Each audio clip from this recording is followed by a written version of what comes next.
Welcome to Brazil Bound, presented by Castrol GTX High Mileage with the coach, Jesse Marsch. I'm Jason Saghini, and we now know who is going to be playing Germany in the final. Argentina are through 4-2 on PKs over the Netherlands. Congrats, Jay. I'm excited. Congrats to my dad as well from Argentina. Jesse, this game, if yesterday's game was a slugfest that turned into a beatdown, this was a tactical boxing match where neither team wanted to make a mistake. Neither team wanted to emulate Brazil from yesterday. Yeah, and this is what big games are supposed to look like, and this is why we talked about Brazil should have taken an approach similar to this.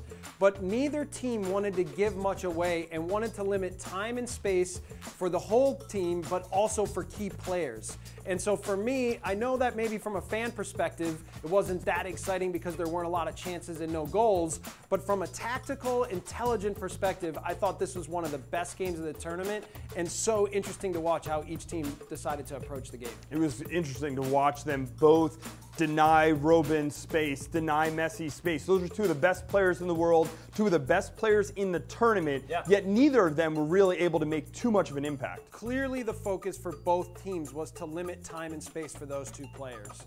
And again, when you look at it, we talked about the fact that it might not be one of those two guys that makes the play, and what will the supporting cast be able to do to maybe gain a little bit of an edge on a play or make a play in a waning moment. And they came close a couple times, but in the end, no one made a play, goes to penalties. I'm not going to lie, when it went to penalties as an Argentina fan, I was excited. I thought they had the advantage for two reasons. One, the Netherlands went to PKs in their last game. I think that plays in a little psychologically. And the second thing was they had to burn that last substitution to take Van Persie out in the overtime, and that meant no Krul for the PK shootout. Yeah, and when you look at it, it's the halftime sub of taking off Martin's Indy that really challenged them from a sub perspective.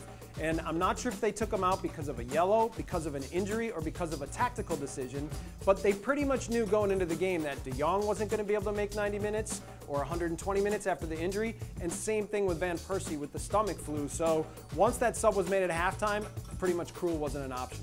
And there you have it. Argentina goes through. Romero was also huge in that PK shootout. Should give him some credit. They will play Germany on Sunday. We will have a full preview here on Brazil Bound, presented by Castrol GTX High Mileage on Friday afternoon. And of course, stay tuned to MLSsoccer.com every day for full coverage of the World Cup.